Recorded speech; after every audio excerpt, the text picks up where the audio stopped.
Naalarma ang mga otoridad human napalgan ang usa ka bagahe nga gibiyaan haduol sa Consular Agency sa Amerika nga nahimutang sa Barangay Lahog ning Dakbayan sa Subo kaganihang buntag. Nadiskubihan ang maong bagahe alas 6:20 sa buntag. Apan opisyal kining na-report sa buhatan sa kapulisan nianang alas 8 sa buntag.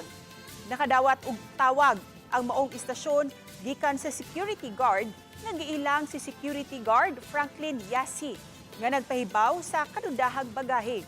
Nakigalayo ng kapulisan sa Regional Explosive Ordnance Disposal and Detection Unit alang sa saktong assessment ug pagsiguro nga luwas ang maong dapit gikan sa bisan unsang hulga sa seguridad. Subay niini, nakuha na hinuon sa foreign national ang maong bag.